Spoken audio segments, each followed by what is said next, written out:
a second, we can get started.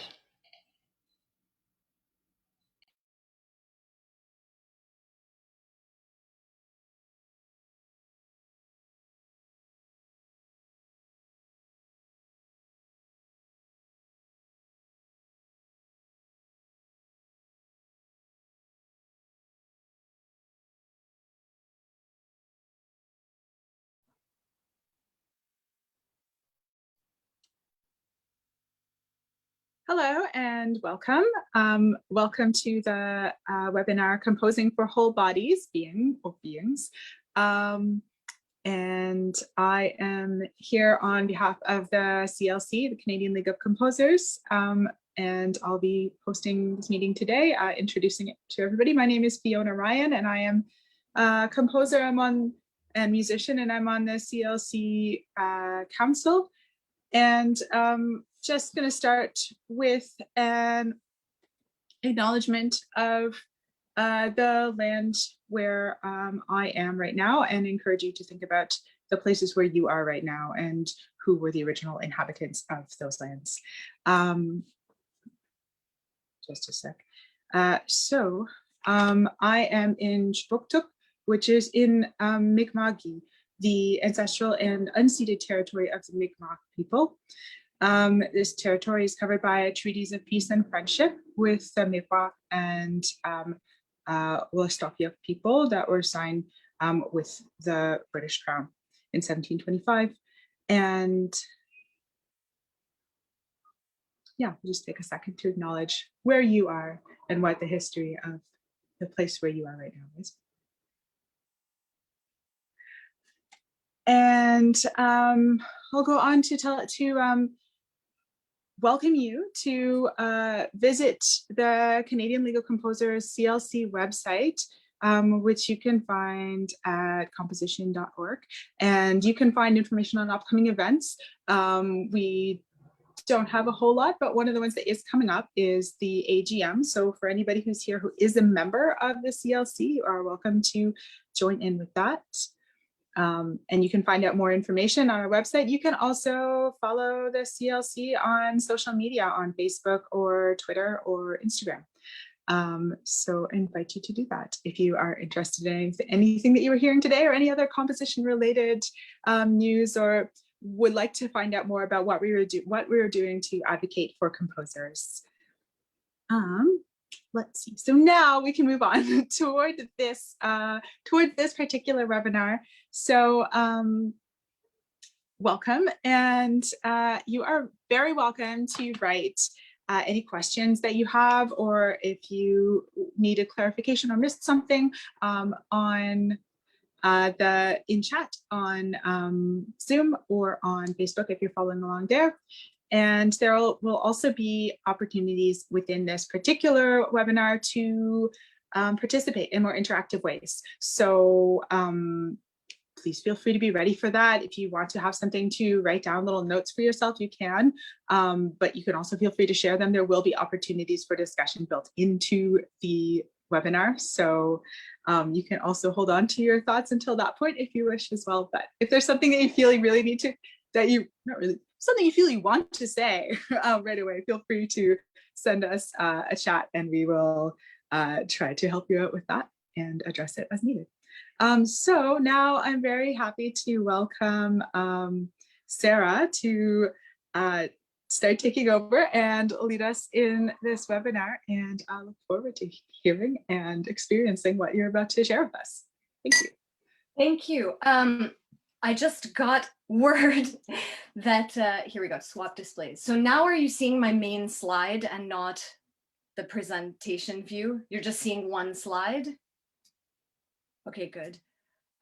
Yeah, Adobe decided to update itself and it swapped my displays. So now you're seeing my land acknowledgement, which is how I will begin this presentation, by reflecting and acknowledging the fact that my home and my workspace is on unceded Indigenous land. Tiohtià:ke, also known as Montreal, is historically known as a gathering place for many First Nations. and the Kanien'kehá:ka Nation is recognized as the custodians of the lands and the waters that surround where I live. On this next slide, you can screen cap this if you'd like. I just like to encourage, if anybody is feeling generous, to make donations to one of these two organizations that help the unhoused, largely Indigenous population here in Tiohtià:ke, Montreal, or to look for similar organizations wherever you live as a way of taking that acknowledgement further if you're able to contribute. You're still seeing the right slide. It hasn't swapped itself. Can someone give me a thumbs up? Okay, good. Things you wish wouldn't happen. But here we go. Here's a little bit of background about me before we get started. My name is Sarah Albu. My pronouns are she, her. I get a lot of questions about my last name. So it's a Romanian last name. I'm a third generation settler of Italian and Romanian heritage. I was born and raised in Windsor, Ontario, if you know where that is. And my musical background is quite varied. So I had some piano lessons as a child. And then I got really involved in creative music. I would call it creative music, quite young, 13, 14. Both the punk scene and musical theater kind of simultaneously. And if you know me or if you know my work at all, I think it'll make sense to hear that information. It's really, these practices are still very much alive in the way that I approach music and in what I do, even though I am involved in some very institutional kind of projects as well. I still keep this, I keep a foot in DIY scenes, and I keep a foot in theatrical scenes, as well as experimental and contemporary music. So it was through musical theater that I started taking voice lessons. I got interested in studying more about the voice and how to sing well and how to support theatrical text. And then I got into experimental performance art. And I would say that my practice still really resembles this. In terms of my education, I studied journalism for a year at Ryerson. And then I quit and went to Concordia in Montreal. I studied in a program called Integrative Music Studies and then later majored in performance. So integrative music studies, again, very mixed approach, a lot of interaction between students from different departments. I was focusing on performance, but I did have a chance to compose some interdisciplinary works and do sound design for theater. So already in an undergrad, I was working in this integrated way. I also studied theater there, and then I freelanced for a while before returning to studies at the Royal Conservatory of The Hague in the Netherlands. I guess I've already said a bit about my introduction to new music, or how I got interested in this approach and these sounds. But what drew me further in was dance. I love contemporary dance. I'm not a professional dancer at all, but I love to dance and I love to go experience dance performances. And I love the kind of sounds that I was hearing in dance performances. And I had a lot of friends and colleagues studying in electroacoustics. So I went to a lot of electroacoustics concerts. And then from there, I started hearing, work for the voice like Barrio and Kathy Barbarian, whose name I should have also written on this slide, really stretched the voice and stretched composition for the voice. I found it blew my mind the first time I heard that music. And it made so much sense to me to work in this way.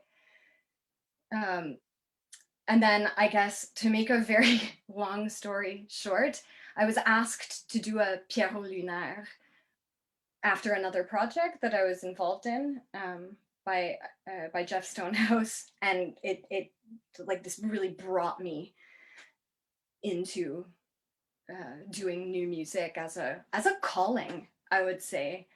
I got home from a rehearsal this morning, and I feel this is very personal, but I just love singing, and I love collaboration, and I love music. I live for music.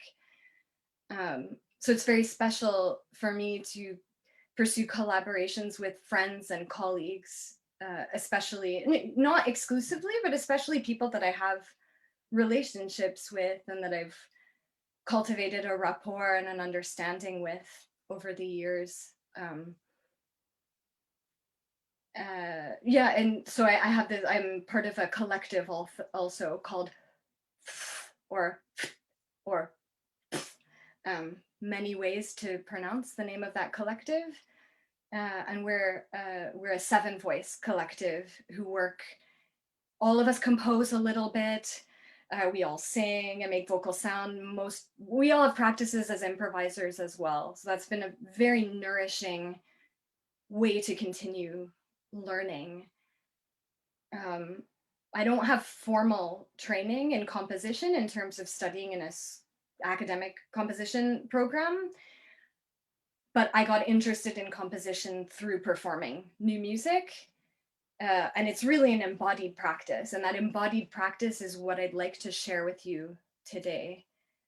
So this brings us to my disclaimer, which is that this is not a workshop about extended vocal techniques and how to do them or how to write them in a score. That is another workshop or a one-on-one consultation that I would love to give at another time. My email is available on my website, and I think there's contact information in the Facebook event for this webinar. So that's for another time. This is really a magic school bus type situation. So I'm revealing my age if you've got that reference, what to expect. So you're going to participate if you're comfortable doing that. You can just listen, but I really encourage you to sing and sound along with us. You can stay muted while you do that, and it's your choice if you want to have your camera on or off. A pen and a paper, pen or pencil, something to write with for the reflection questions. And for any of the reflection questions too, I'd invite you to reflect mostly for yourself, but you can also, if there's something that you really want to share, you can share it in the chat with everyone. If there's something that you really like, oh, I'm excited. There'll also be a point at the midway mark where we can stop and have a discussion if anyone wants to say anything, like unmute and say anything about what they just experienced, because it's going to be a lot of reflection questions and activities. I'm going to be less telling you things and more asking you things. So just so you know, to be ready for that, that's what's about to happen. Graphic isn't great, but there's the magic school bus going into Arnold's mouth, into the vocal tract. Why voice? Some things to reflect on. We're all walking around with a voice, even folks that are nonverbal. I was speaking with a friend yesterday about this presentation, and he said, if you're breathing, you're sounding. And I found that really beautiful. You know, little mouth sounds. It's part of how we communicate. It's really quite a responsibility, and it's quite a relatable thing too. It's something that I find special in vocal performance, is the way that people connect to it, the way that people seem to relate to a vocal sound, whether it be with relating to sadness or distress or joy, being out of breath. We really relate with hearing a voice or seeing someone use their voice. So I find that really exciting. And the social and community bonds that are that exist around vocalness, oration, vocal sound. What is a voice? I'll pass by this pretty quickly because we're going to get more into the experience of it. Before anything happens with these organs that are in this diagram, your brain receives information and sends an impulse to sound. So especially when you're reacting to something, like if you drop something and you go, ah, you know, you're not necessarily thinking, ah, I'm making an ah sound.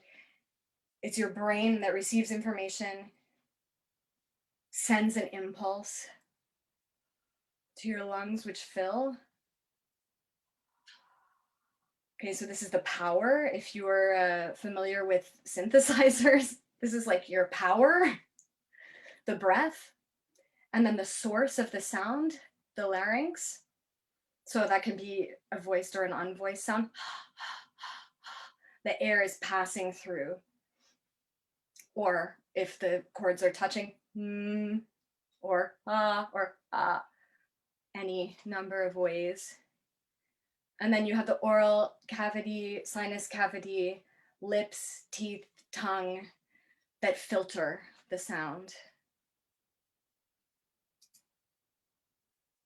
But a voice is also the entire body that surrounds it, right? It's not just those organs. The voice lives inside a body that has lived experience that they've carried with them for their whole time on earth. You know, this can include background, training, technique, personality, psychology, language, taste, artistry, presence. Again, back to the body. How is a person's body when they're sounding, speaking? How do they represent their inner state with the sound that's coming out of their mouth?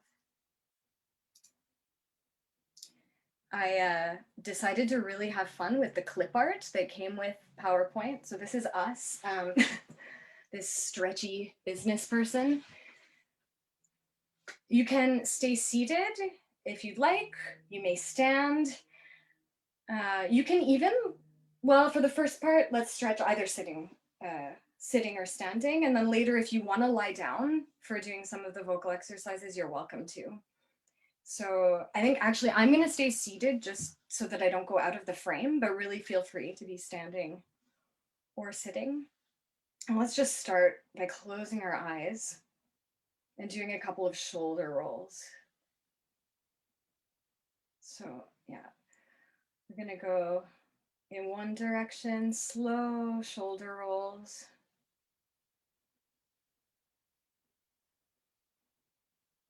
Even if you're sitting at the computer, roll back. Okay. And then switch the direction. Roll forward.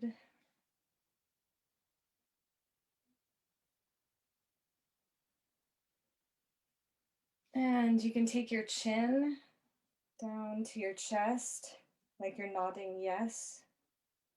Just feel that stretch in the back of your neck. And then back up and look at the sky. And then come back down. Just to nod yes a couple of times.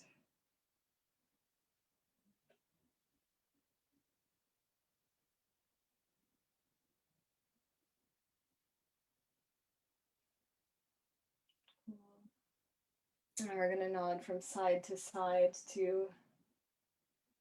Breathing easily.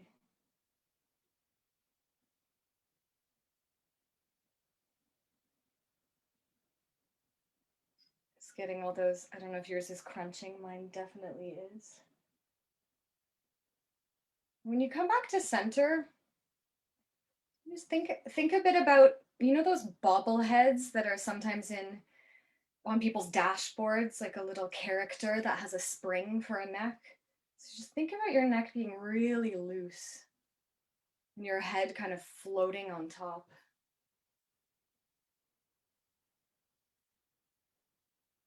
Notice if you have any tension in your knees Try to keep your knees relaxed, whether you're sitting or standing. And you can start kind of like moving your lips around like you're chewing, chewing a big piece of gum. You can move that into a yawn. You could do a sighing yawn kind of sound.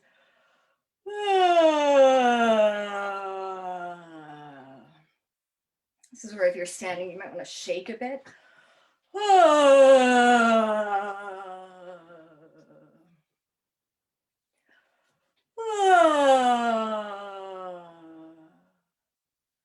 You can put a hand on your abdomen. Just feel your breath while we do a couple more of these.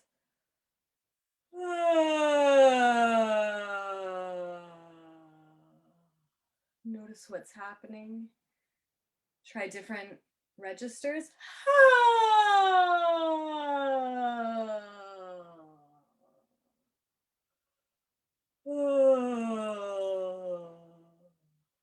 Try one that's really far back.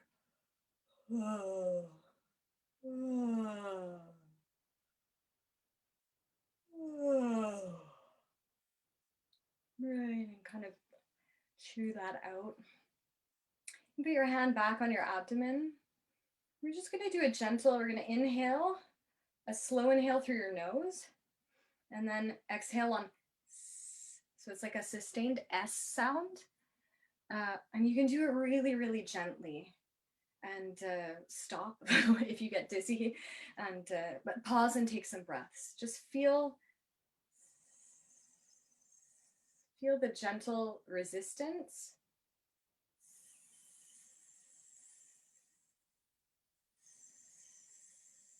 That your teeth create.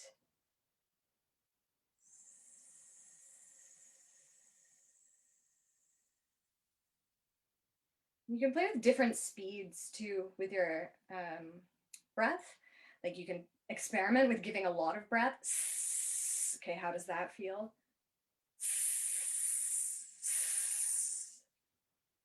How does it feel if I give a medium amount?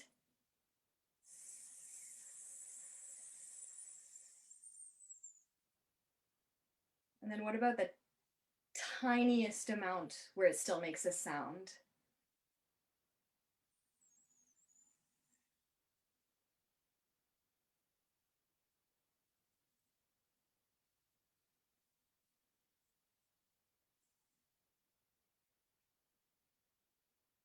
Cool.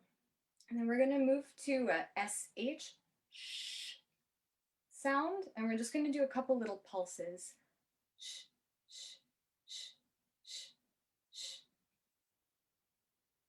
And you can use your hands or not. I like to feel just what's going on. I'm just noticing, do I have effort in my jaw, in my lips? This is really exploration. I'm not like teaching a particular technique, so I'm not going to say that something's wrong. It's more just, I'd like you to observe what's happening and where the effort is. So is it in your jaw? What happens if you put it really in your jaw and you make like you can't say and then what if the effort's a little bit more here in your sternum?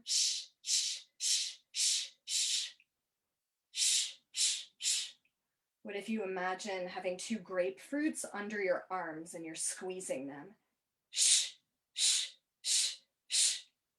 Does that activate anything else around? What if you have around your waist and you're trying to inflate it?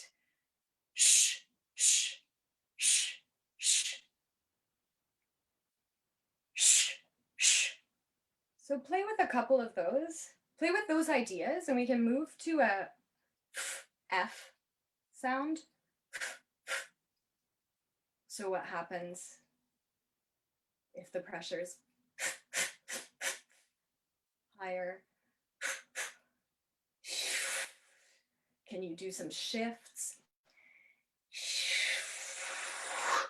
Does it get harder to sustain the F? Does the shape of your cheeks change? Or if you try to do just one that's very, very straight.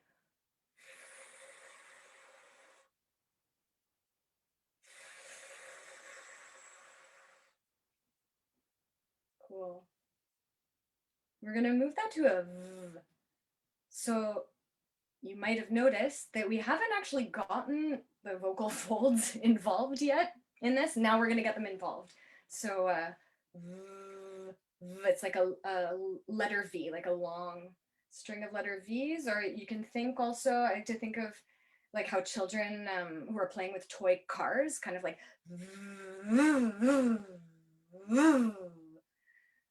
and just play with momentum in this gesture.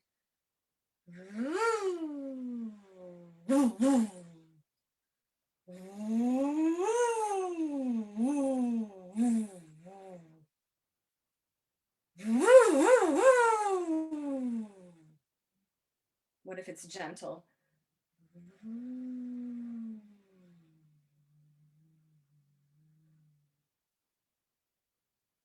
And you can just take note of where that feels comfortable in your voice. Is it more comfortable with lower pitches? Is it more comfortable with higher pitches, mid?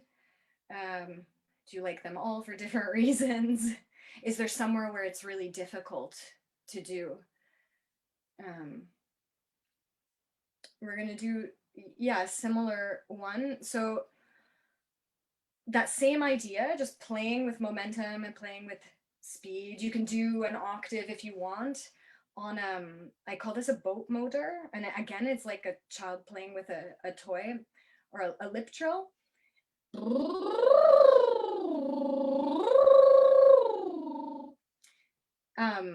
A lot of people can't do it, and it's just a physiological thing. Like no matter how hard you train, if your body doesn't do that, it just won't. So if you can't do it, it's totally cool, and you can do a rolled R instead. Or if you can't do the rolled R, you can do a hum. Or an NG, like if you were to say, sing. So I don't know which one you're doing, but play around with a couple of them. Play with doing small intervals.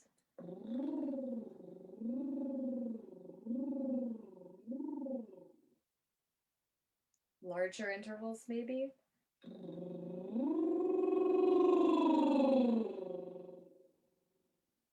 And you don't have to match my pitch. You can do whatever's comfortable for you.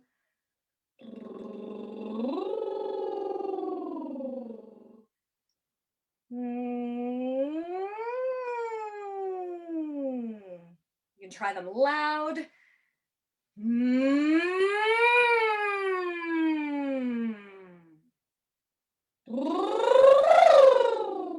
can try looking for the softest point of contact. How softly can you do it and still make a sound?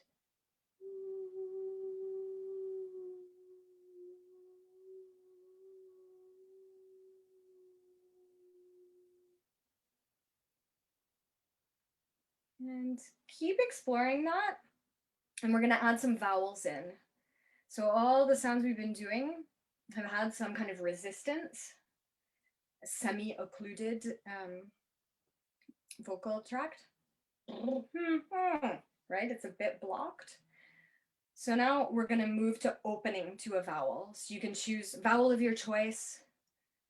I like ah. I'm trying really attaching it onto the to what you've created with the first sound. So it's not two separate sounds, but it's really a continuum.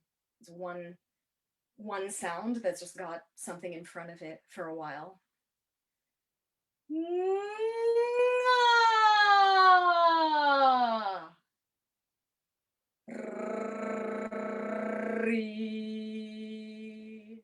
play with going back and forth.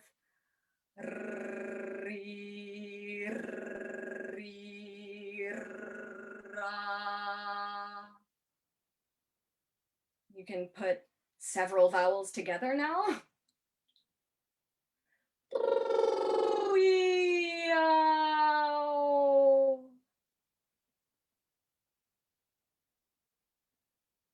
Oh, stop the screen share. Someone's asking. I'm gonna try. I'm afraid that it's gonna, here, I'll stop the screen share so you can see me.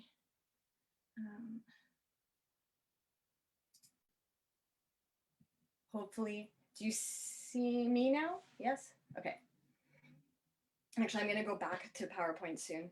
Okay, cool. The chat in front of my view. Yeah, keep playing with this. I hope you kept doing it while I was troubleshooting my tech. Keep playing with the semi-occluded.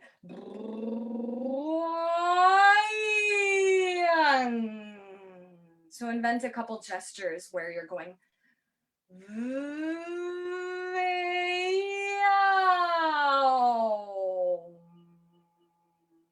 And they can be fast.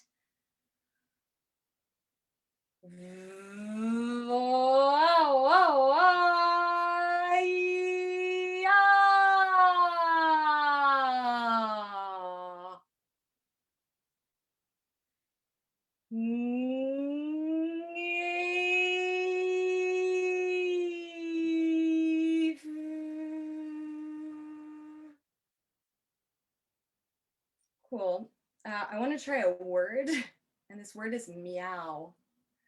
So we're going to say the word meow, say or sing the word meow like a cat as slowly as possible, as deliciously as possible. So really enjoying all the little sounds that are part of meow, all the slides in between every different part of it.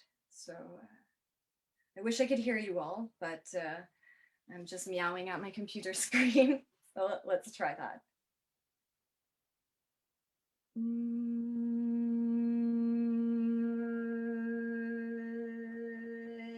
And breathe if you need to.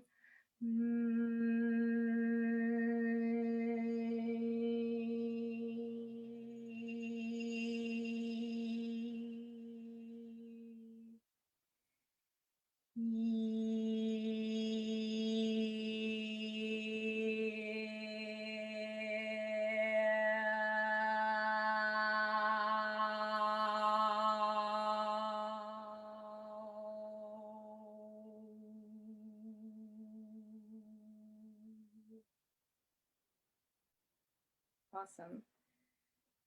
I want to do one more exercise, and I'd like you to just say, hello, my name is, and your name. So you're just going to say it in a, I guess, wherever you're at now, neutral kind of way.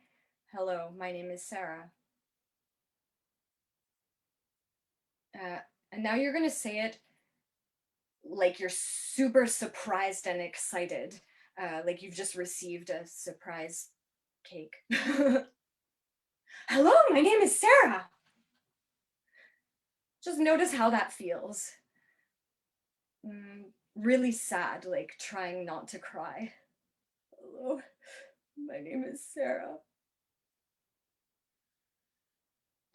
You're trying to get the attention of someone that's across two subway platforms.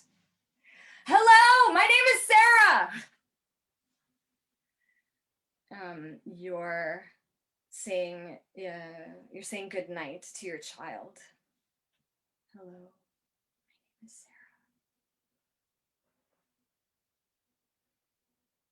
Sarah. And you can repeat it with a couple of other impulses while I figure out how to share my screen again in the right way. Here we go.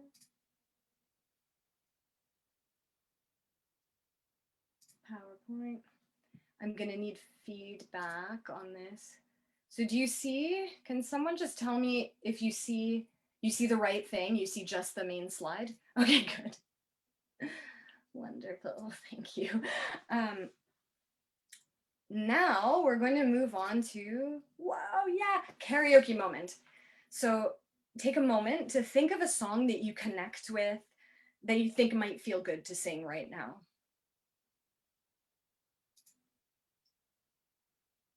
You can sing it a cappella or go find a karaoke file and sing along with the karaoke file or the actual song. And again, if you're not comfortable singing or if you can't sing where you are, you can listen to the song or kind of hum it to yourself, or sit quietly and recall the song and pay special attention to the vocal delivery. So I'm gonna give you 4 minutes to do this, but you don't have to cut off right after the 4 minutes. You can go and start finding your song or start singing it, or maybe you're singing already.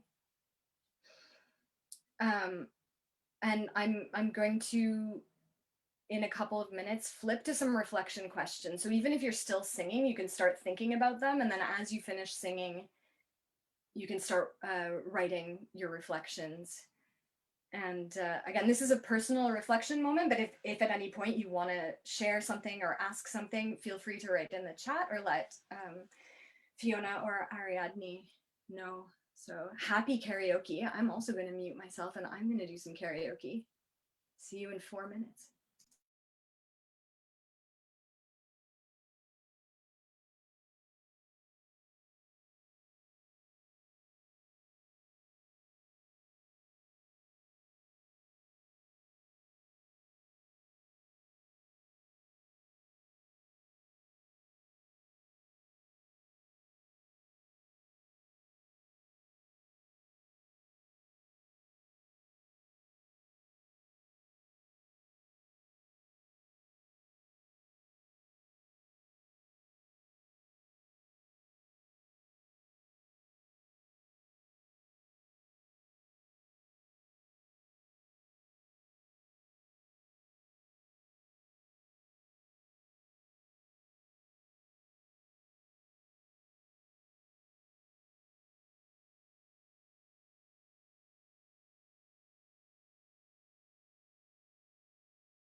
Okay, it's been 4 minutes, but if you're still singing, keep singing. And I'll give you a little bit more time for the reflection questions. I chose a long song, so I was still singing.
I'll give you about a minute on this slide to kind of wrap that up. And it's hard to know how long people are taking with things. Ah, nice. Cool, thanks Anna for your comment. Anna Pigorna says, I was surprised at how well I remembered the song with the lyrics in front of me. I had the melody and even some vocal inflections totally down. Cool. Yeah, it's tough for me to know kind of how long people are taking with this. So just like if I ever am advancing too quickly, you can, I think there's a little no that you can put, or like a thumbs down, or let me know if you want me to wait.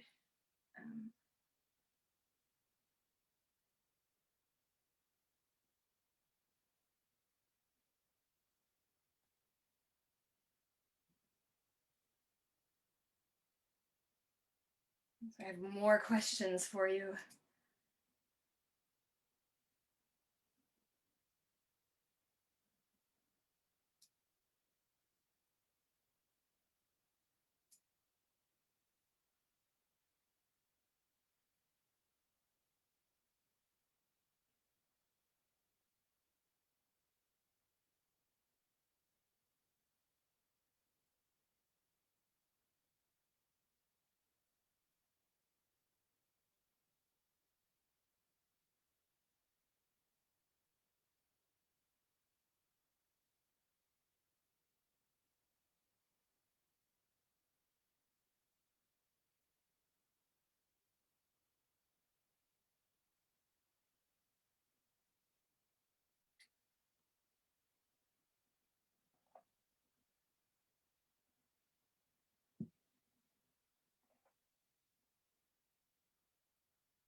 I'm going to move on to the next slide in about 30 seconds so you can wrap up. And if anyone wants a list of the questions at the end, you can, I don't know what the best way is, maybe write to CLC admin, and I'd be happy to provide just a list of the questions if you want to do it again.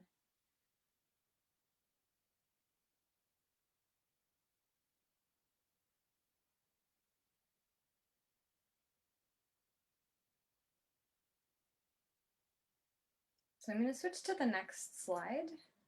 And this is an exercise that I love. It's from a book.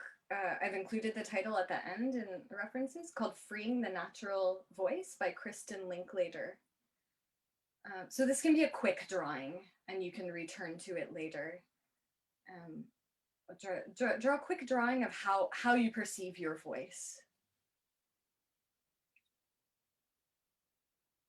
And then either in writing or speaking, you can describe what's going on in that picture of your voice.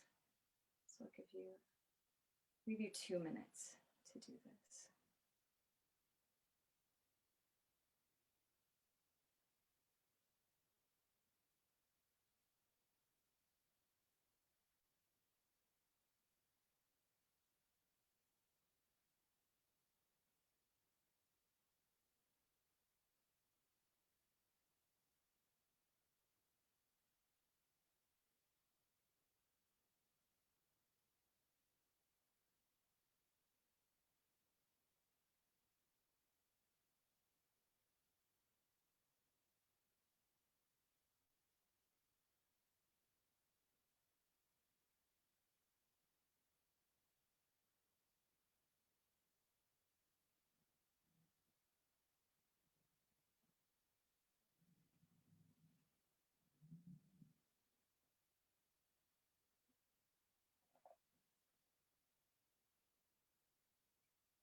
Interesting.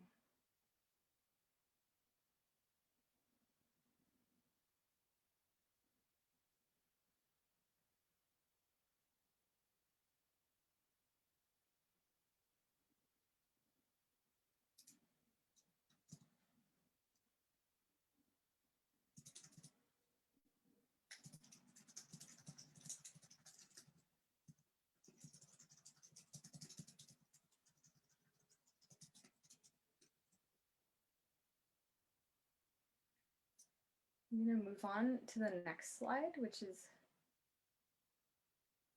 a similar.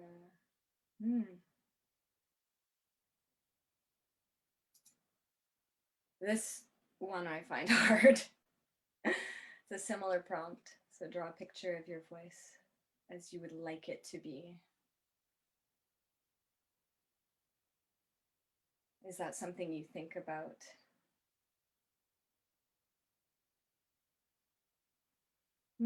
Interesting, Anna.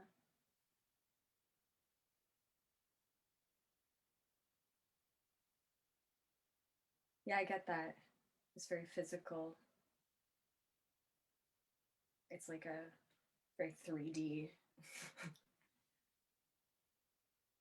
And I mean, it's so mysterious too.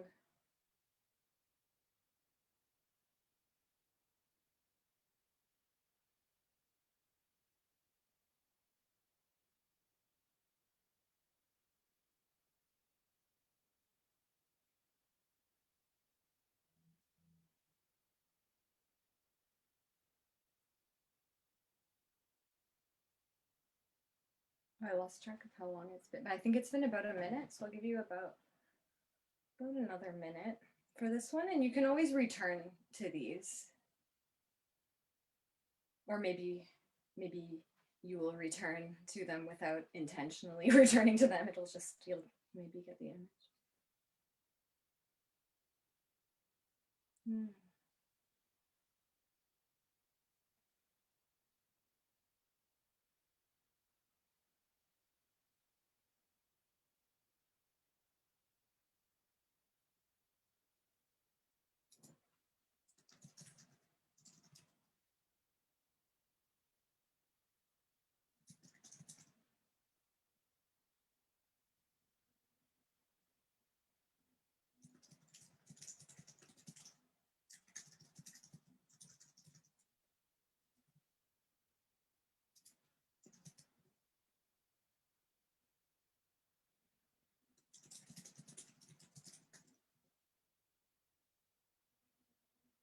I'm going to go on to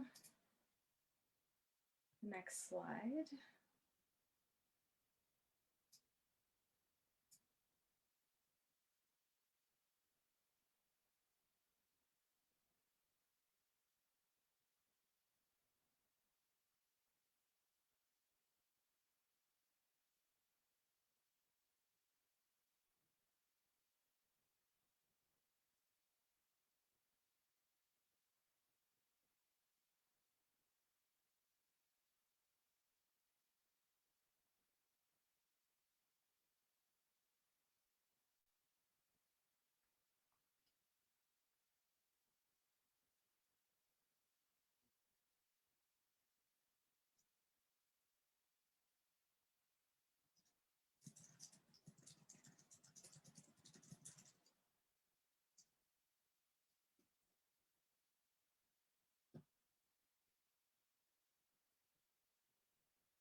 So I think I'm going to move on, but these are, again, they're questions that you can come back to.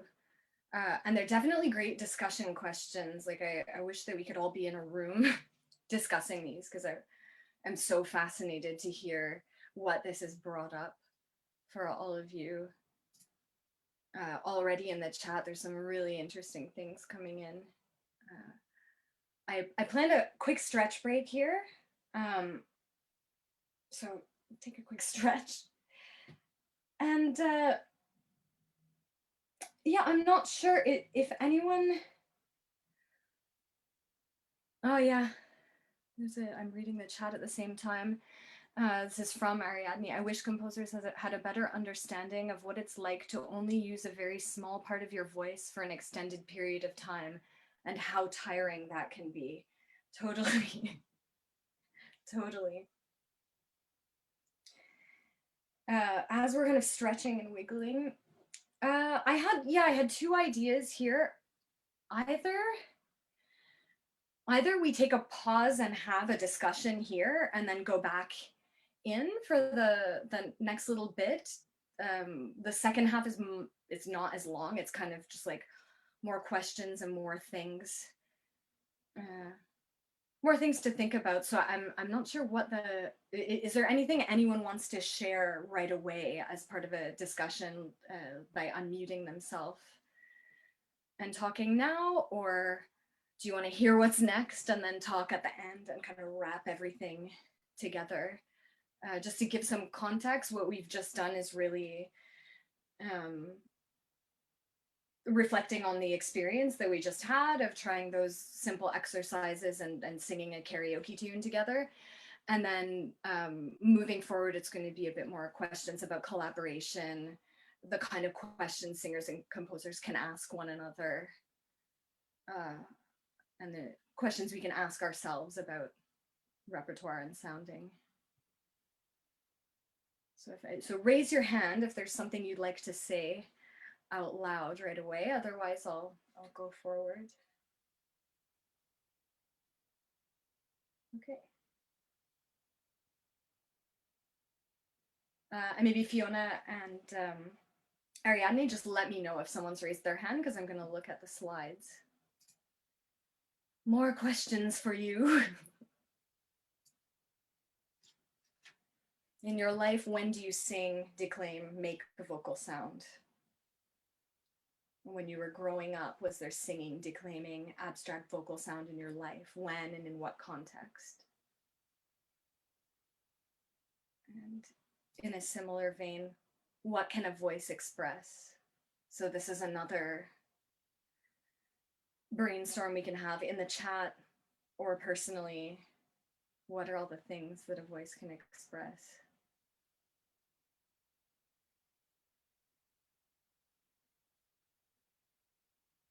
I guess I would include in this section when do we sing? Like I asked that in the early one.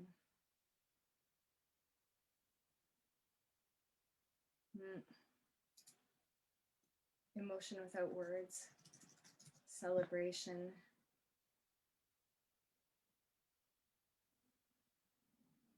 Totally, physical and mental state.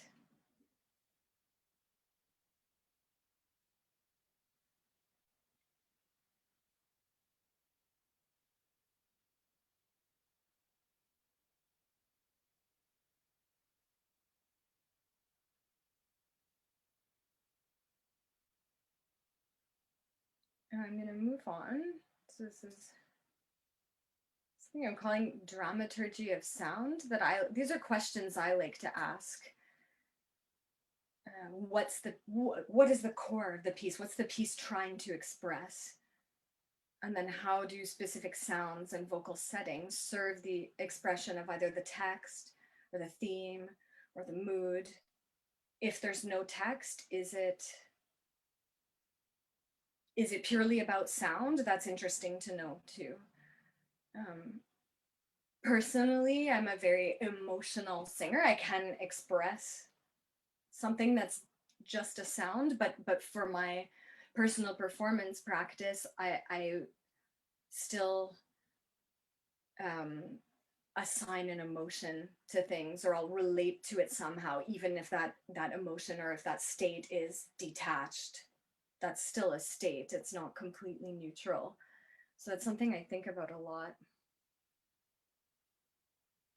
What is the singer's body doing on stage? So is it a choice to be static? Is there some kind of movement? How does the movement serve the sound? How does it serve the dramaturgy of the text? How does it serve the reception of the piece? Just remembering that even standing in a what we could call a standard recital posture, that has a baggage to it for an audience. An audience seeing that will read something a certain way.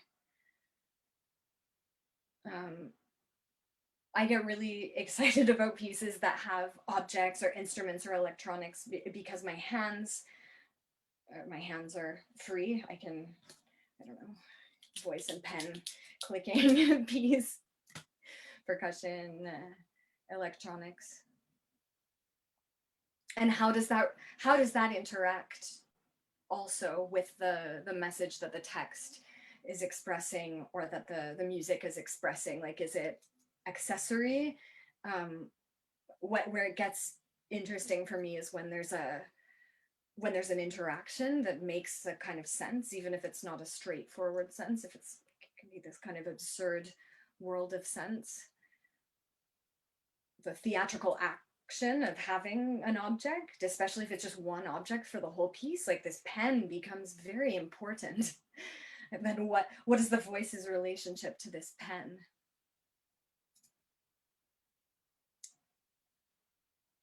Vocal consent is a huge topic. I realized I could give an entire webinar on this.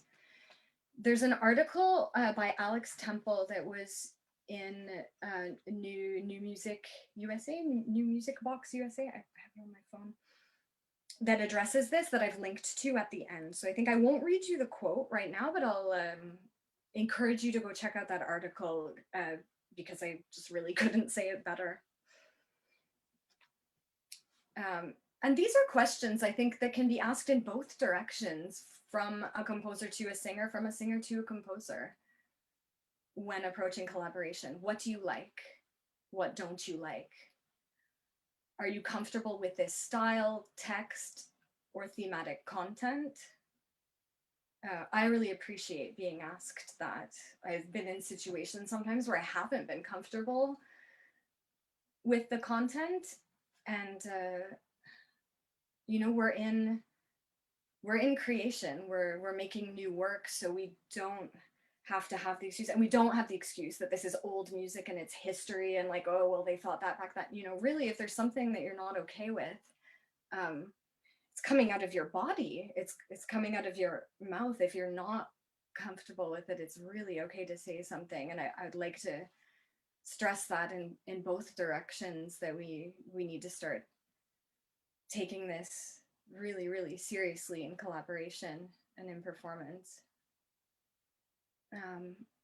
Is there anything you absolutely love to do?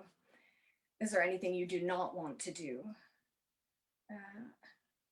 Yeah, and checking in again, like above and beyond the style, text, thematic content, considering the performers and the composer's identity and identities and values, and how that intersects with what's being presented in the piece. You know, there's theatrical license, so someone doesn't always have to be themselves on stage, but there are some realities too about identity and what people are going to be comfortable portraying, and what shouldn't be done anymore. I'm going to go on to questions of style. I'm going to start with my last point. And again, I don't know the practices of everyone that's in this lovely webinar. But since I'm working mostly in a new music coming out of the, well, not mostly, but I'm often working in new music that's coming out of Western classical composition lineage, I like to ask, is like, is a classical voice the center of this piece? Does it have to be? Does that have to be the middle? It's nothing against it, but it's just a reflection and a realization that it's not the singing to which all other singings are others, especially when you're creating new work and you can choose who you're collaborating with. Something that's very exciting to me is working with different styles, and I sing different styles in my life as well, and I love it when different parts of my practice can be pulled in to something I'm working on. So you can ask, who are your favorite singers? What are your favorite sounds? What are your favorite pieces? What music do you listen to? What styles of music do you love to sing?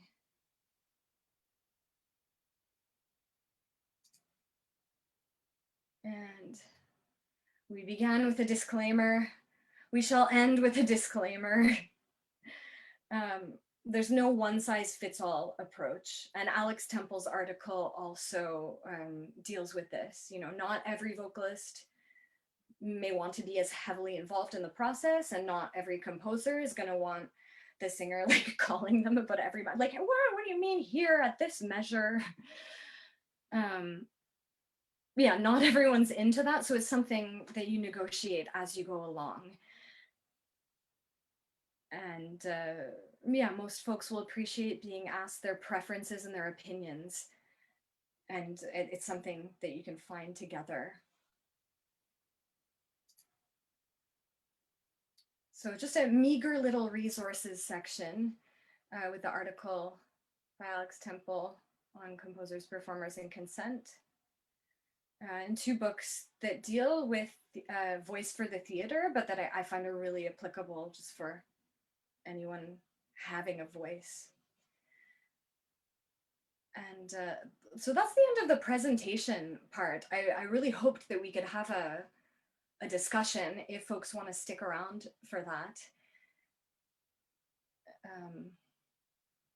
Yeah, thank you for participating. There's so much more that I could say about everything, but it's also personal, and I think, you know, I thought a lot about how we're receiving information right now, and there's a lot of like information coming at us from the internet, and I wanted to create a space where we could reflect together and kind of almost be together and go through an experience together. So I'd like to open it up to a discussion, and I will unshare my screen.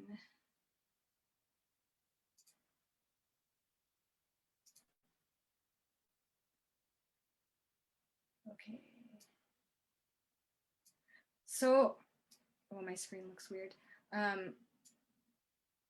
Ariadne and Fiona, do you think you could help me with moderating the discussion, kind of like choosing who comes next and stuff? Yeah, I can try to do that for now. I think Ariadne will be back in a second, but Okay. I'll start. Okay. Sure. Yeah, does anybody have anything to join in with? Anything at all. I didn't really plan a structure for this section. I was just hoping people would want to talk or want to ask questions to each other or to me, or reflect or tell stories about some time something happened.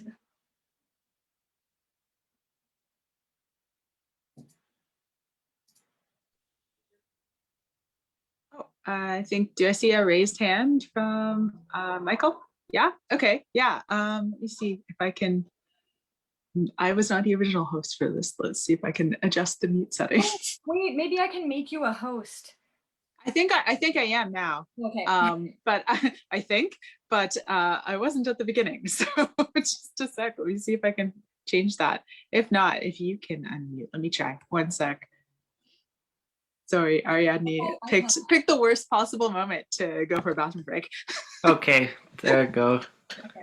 I just have a question. I'm not a singer really, and I feel like composition has to do with your imaginative faculties, but it still very much relates to, I guess, what's possible.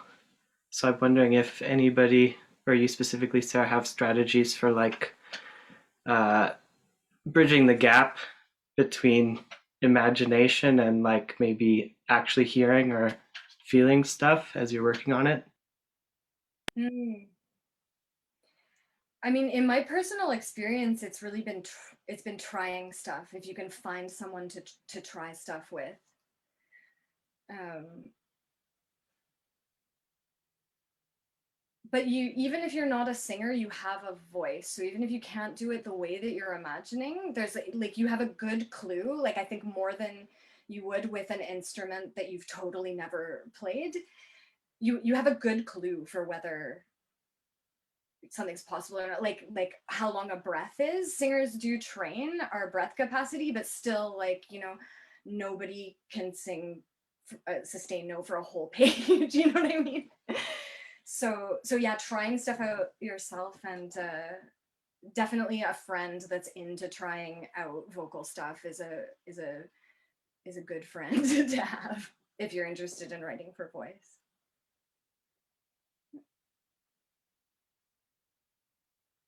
Anna? Yeah, I think I can unmute you. I'm still learning. Okay. Ah, yeah, I find like sometimes working with singers. So I'm a composer and a singer. Sometimes singers are very cautious with new music because I think they're used to singing this old music that's already set on paper. So they get a new piece and they assume that like it's unchangeable and that's how it is, and then they see things that are maybe difficult or not possible for them, and they it's a kind of like a reaction of feeling upset, or like the composer doesn't understand the voice. But so I try to say at the beginning, like, whatever I wrote there is not set in stone. Like, these are things that I'm experimenting with, and I want to see what your reaction is to them. But if that doesn't work for you, that can be changed very easily, and we can discuss the effect that I'm after to see what feels good for you. So, yeah, in terms of how do you go from imagination to practical stuff, I think just as long as you're framing that dialogue with, these are just my thoughts right now, and this is not the final product. Now, let's see what you think about it. And then you mold the material around that. Because sometimes, actually, also as a singer, like I found my composing has also pushed my voice. So something that I want to do as a composer then forces me to practice and try stuff out with the voice, and that makes me a more versatile singer, and vice versa. So some things, yeah, can happen with practice, but only if you approach it very gently. Mm, Yeah. yeah, thank you for that. Yeah, I think that what Anna's saying is really important, actually, the spirit of experimentation. And I just can't recommend this article enough, the Alex Temple article, because she speaks about that too, like about pieces that set up the performer to fail. Um, and the like and how hard that can be as someone trying to do it and like spending hours trying to do something. um that's where I find dialogue is so helpful, and this spirit of experimentation, and that yeah, I'm not here to execute this perfectly. I'm gonna do the best that I can, but I yeah, I really like this spirit of experimenting and finding something. And I think that in the times that I've gotten the closest to executing something perfectly, it's not been because I was scared. It's been because I was very comfortable with the people I've worked with. And it's like there are things that I've done. I'm trying to think of it. Like I don't want to. I won't name names, but there's like things I've done in certain pieces. There's like I wouldn't do that for anyone until I trusted them. And then I really trusted them. And then we went there, and it was like very extreme highs for a long time. And because I felt comfortable and safe with these people, like I was able to do it. Whereas I think if I was in a rehearsal situation where it was like, again, again, again, do it again, like I was always being asked, like, are you okay to sing that again? And I knew that I could say no, and I would still do it in performance, but I wouldn't have to do it like 18 times in a row in the rehearsal. So this kind of dialogue is so helpful. Yeah, and I think it can be less stressful for composers too, to really like remember the human relationship, and then we get it away from, like, I've seen situations get hostile a bit with the singer being like, you can't, like, no, and the composer's like, but I thought, and like, but so Anna, you had your hand up. Do you want to talk more? Hold on.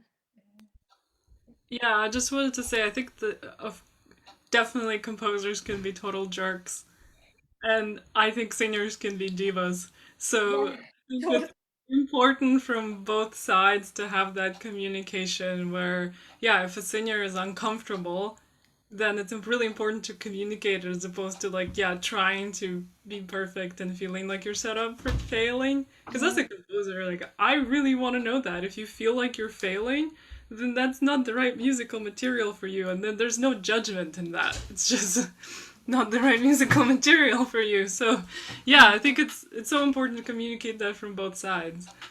Mm. Mhm. There's a question in the chat. Point de vue composition, par où commencer pour imaginer le mouvement chorégraphique et la gestuelle pour un chanteur ou chanteuse de façon que ce soit fluide et confortable? Oh my God. Ça, c'est un webinaire en soi. C'est comme un... c'est vraiment riche.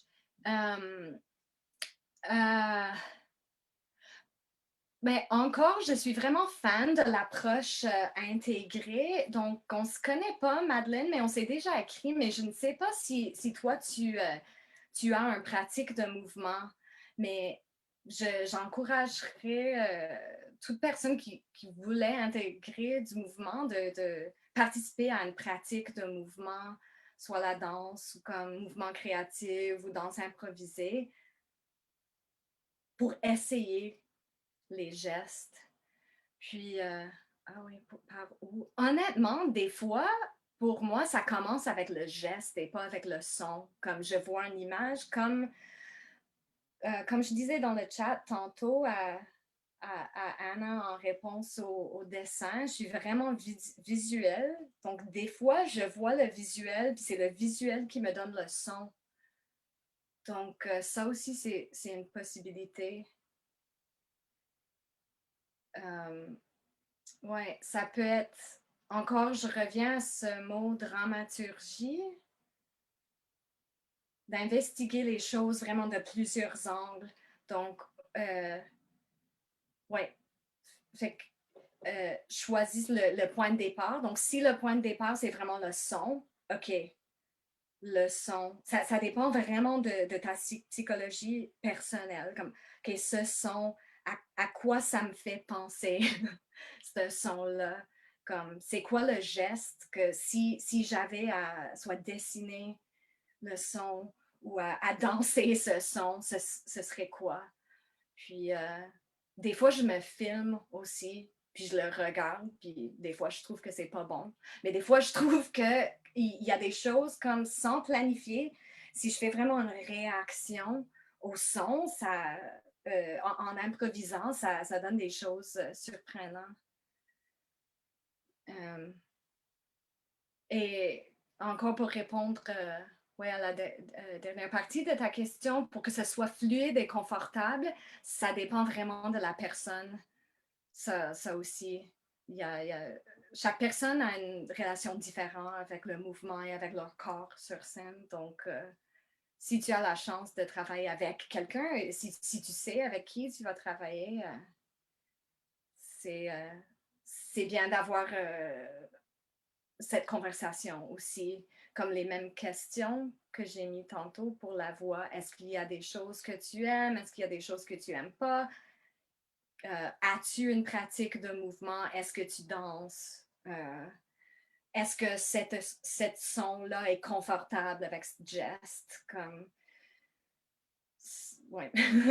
Puis, est-ce que tu es confortable à pousser les limites? Moi, personnellement, je suis quelqu'un qui aime pousser. J'ai des limites, mais j'aime pousser des limites. Fait, je peux chanter comme dans des positions weird, mais ça va changer ma voix. Fait que c'est juste une conversation à avoir. Voilà. Je danse, mais c'est toujours détaché de la performance musicale. Ah, c'est dans l'écoute, intéressant. Ouais, ouais. Hmm. Hmm. Mhm. Ouais, je sais pas de. C'est ouais, c'est intéressant. C'est c'est quand même quelque chose d'intense de d'être la musique et le mouvement en même temps. Je trouve que c'est très beau et c'est comme des. Ça rappelle des anciennes pratiques de, de rituels où il y a la danse et le chant et le mouvement et c'est pas séparé. C'est juste une affaire. Mm. Merci. Bonne question, très bonne question. Ouais. Il y a 1000 réponses.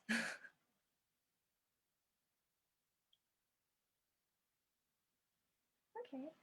Anyone else?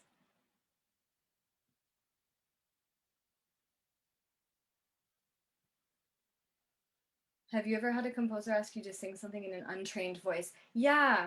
I don't, you know what? I don't hate it. Some people hate it, and it like it so depends on the context. But also it's hard because I do have a trained voice, you know what I mean? So it's like, what does it mean? I like to, yeah, I don't know.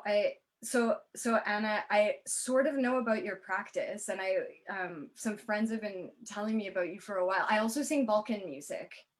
So I wouldn't say that Balkan music is untrained, but sometimes when people ask for an untrained voice, they mean like that kind of voice. So I like to, yeah, I like to work on finding different ways of describing things as well. I will unmute you. Did that work? Okay. I'm asking because another composer singer friend of mine was doing a recording for a composer, and the piece was written for untrained voice. I think the composer just meant it wasn't a classical voice. But she said there's no way an untrained singer could have performed that piece. So it felt kind of like insulting and frustrating to her to for her voice to be called untrained when actually the piece required a lot of training to execute. It's just that it wasn't a bel canto voice like you said before, like It's that. not the center, yeah. Yeah. So yeah, same thing with like I do Ukrainian folk singing, Yeah. and that's taken years to get that sound right. But yeah, it's the village sound, Yeah. right? Except that it takes years to learn how to sing that way. Yeah. Yeah, so I think I'm really a fan of like specific language. I also really like imitating pop singers. And that's again, it's not untrained. It's like something I've worked on and I'm proud of and I love. So I often use pop singer references like with composers that I work with, even if I don't sound exactly like whatever. If I say like, okay, this is the Katy Perry part and like this is the Beyonce part, like I'm not them, but I'm thinking more of that texture and that it changes how I sing. It changes my attitude. Absolutely. Like that same singer, she did her whole dissertation on Dolly Parton. And so she spent Oh, several years yes. perfecting her like imitation of Dolly Parton and analyzing all the minute expressive qualities. Amazing. That's amazing. I want to read it. I'm going to look it up. Yeah. Here, I'll type the name of the Oh, singer for you. You can look please. her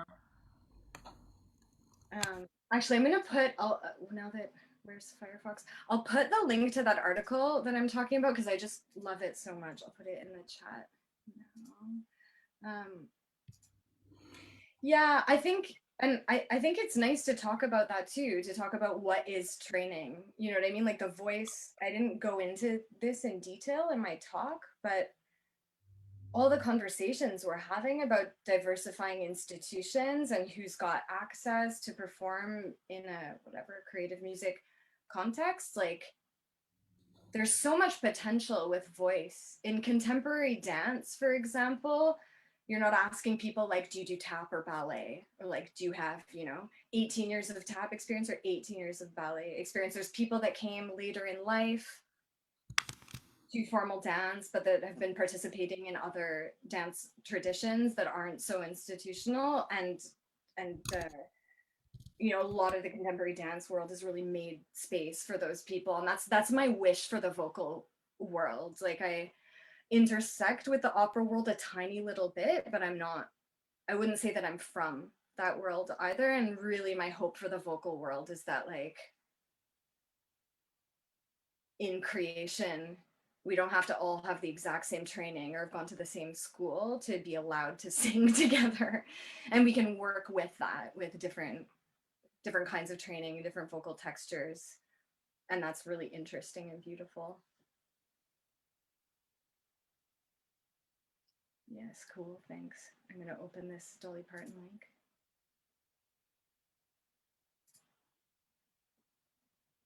All right, anyone else got anything to add or questions?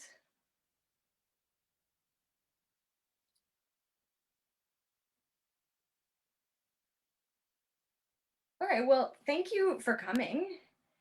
And yeah, nice to meet you all. And I hope it's sunny. Thank you so much. Oh, I hope it's sunny where you are and you can go outside. It's sunny where I am, so I'm gonna go outside.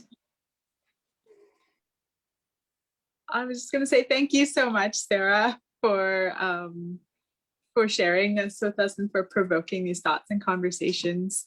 And yeah, encourage, and as Sarah had mentioned before, if you do have questions about the webinar, I think Ariadne said that CLC would be happy to send questions on to you if you want to use them to reflect on your own practices. So please feel free to contact the CLC about that and we can forward that to you. So thank you so much, Sarah, and thank you everyone for coming. Thank you. Bye.